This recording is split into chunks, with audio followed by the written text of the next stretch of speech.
میرے جسم کو اچھا کر دے، تو میری روح میرے جسم کو اچھا کر دے۔ علامہ خوب واقف تھے مسلمانوں کی کمزوری، اسی لیے انہوں نے کہا تھا تم سید ہو،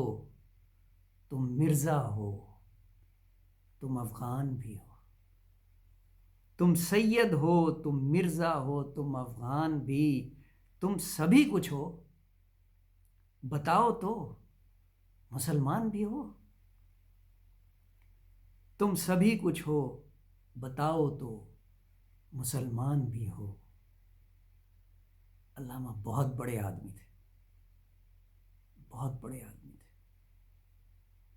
لیکن کیا ہم نے ان کی سوچ کے مطابق پاکستان بنایا، یا کیا ہم ان کی سوچ کے مطابق پاکستان کو چلا رہے ہیں؟ اس کا جواب کچھ دیر بعد دوں گا۔ پہلے علامہ کی نظر اپنا کلام پیش کر دوں، کیونکہ علامہ نے شکوہ کیا تھا اور پھر جواب بھی خود ہی دیا، تو میں بھی ان لوگوں کو جواب دینا چاہتا ہوں جو کاتب تقدیر سے سوال کرتے ہیں۔ تو پوچھ رہا ہے کہ میں کیوں تجھ سے خفا ہوں، تو پوچھ رہا ہے کہ میں کیوں تجھ سے خفا ہوں، کیا تو نے کیا ہے کیوں تجھ سے خفا ہوں؟ گر حوصلہ ہے تجھ میں تو ذرا غور سے سن، گر حوصلہ ہے تجھ میں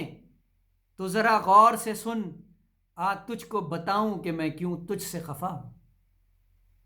آ تجھ کو بتاؤں کہ میں کیوں تجھ سے خفا ہوں۔ لوٹا ہے میری خلق کو تو نے جو شب و روز، لوٹا ہے میری خلق کو تو نے جو شب و روز، کیسے میں بھلا دوں جو کیے ظلم ہے تو نے، کیسے میں بھلا دوں جو کیے ظلم ہے تو نے میری مخلوق کو بے حد ہے ستایا، تو نے میری مخلوق کو بے حد ہے ستایا، اب دیکھ تماشا تو میرے قہر و غضب کا، اب دیکھ تماشا تو میرے قہر و غضب کا، تجھ کو دیا وہ میں نے مانگا نہیں جو تو نے، تجھ کو دیا وہ میں نے مانگا نہیں جو تو نے، تجھ کو دیا وہ میں نے مانگا نہیں جو تو نے، اب ترسے گا تو میری رحمت کو۔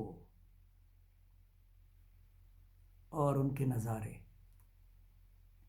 اللہ تعالیٰ سے جب آپ شکوہ کرتے ہیں نا تو آپ بھول جاتے ہیں کہ نعوذ باللہ آپ اس کی قدرت کو چیلنج کر رہے ہیں، آپ اس کی حکمت پہ سوال اٹھا رہے ہیں۔ کاتب تقدیر سے سوال نہیں بنتا، ورنہ پھر جواب اس طرح آئے گا، گر چاہیے تجھ کو میری رغبت تو اے نادان، گر چاہیے تجھ کو میری رغبت تو اے نادان، بس پیار کر مخلوق سے نہ کر ان کو پریشان، بس پیار کر مخلوق سے نہ کر ان کو پریشان، کیوں تجھ سے خفا ہوں کیا تو نے کیا ہے، آ تجھ کو بتاؤں کہ میں کیوں تجھ سے خفا ہوں۔ علامہ کو خراج عقیدت پیش کرنے کے لیے جواب کاتب تقدیر پیش کیا ہے، اللہ تعالیٰ قبول فرمائے۔ میں نے آپ سے عرض کیا تھا کہ میں حکومت وقت سے ایک اپیل کرنے جا رہا ہوں۔ ہم نے علامہ اقبال کو ان کے شایان شان کوئی خطاب نہیں دیا، شاعر مشرق کوئی خطاب نہیں ہے، پوئٹ آف دا ایسٹ، مفکر پاکستان کو خطاب نہیں ہے، وہ تو فکر کی انہوں نے۔ ان کا خطاب ایسا ہونا چاہیے جس کے ساتھ کم از کم قائد کا لفظ لگا ہو، جس طرح قائد اعظم، قائد ملت۔ میں حکومت وقت سے اپیل کرتا ہوں کہ علامہ اقبال کو ان کے شایان شان خطاب دیا جائے، میں صرف پروپوز کر سکتا ہوں قائد مشرق، لیڈر آف دا ایسٹ، اور یہ اعزاز ان کو سرکاری طور پہ دیا جائے۔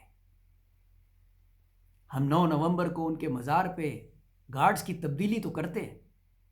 لیکن آج تک ان کو ہم نے کوئی سرکاری اعزاز نہیں دیا، گو کہ وہ اس کے محتاج نہیں ہیں۔ ان کا قوم پہ بہت احسان ہے، بر صغیر کے مسلمانوں پہ بہت احسان ہے، عالم اسلام کے مسلمانوں پہ بہت احسان، لیکن پھر بھی انہیں کسی نام سے پکارا جانا چاہیے۔ علامہ کا لفظ تو ان کی قابلیت کی نشاندہی کرتا ہے۔ سر کا خطاب ان کو انگریز نے دیا ہے، پاکستان نے کیا دیا؟ حکومت پاکستان نے کیا دیا؟ اس لیے میں اپیل کرتا ہوں حکومت پاکستان سے اور ان کے پوتے ولید اقبال صاحب سے، جو آج کل سینٹ میں بھی ہیں، کہ باقاعدہ اس کیس کو ریز کریں اور آنے والی کسی بھی موقع پہ 23 مارچ، 14 اگست یا 9 نومبر باقاعدہ طور پہ اس چیز کا سرکاری اعلان کیا جائے، نوٹیفیکیشن نکالا جائے، اور اگر مناسب ہو تو جو خطاب میں پروپوز کر رہا ہوں قائد مشرق، یا اگر اس سے بہتر کوئی خطاب حکومت دے سکتی ہے تو ضرور دے، اور پھر علامہ کو اسی خطاب سے پکارا جائے جس طرح ہم محمد علی جناح کو محض قائد اعظم کہہ دیں تو کافی ہوتا ہے۔ اس لیے میری عوام سے اپیل ہے کہ میری حکومت سے جو اپیل ہے اس میں میرا ساتھ دیں، اور تمام خواتین و حضرات آپ سے گزارش ہے کہ اس کاز کو پروموٹ کریں، تاکہ جن لوگوں کا ہم پہ احسان ہے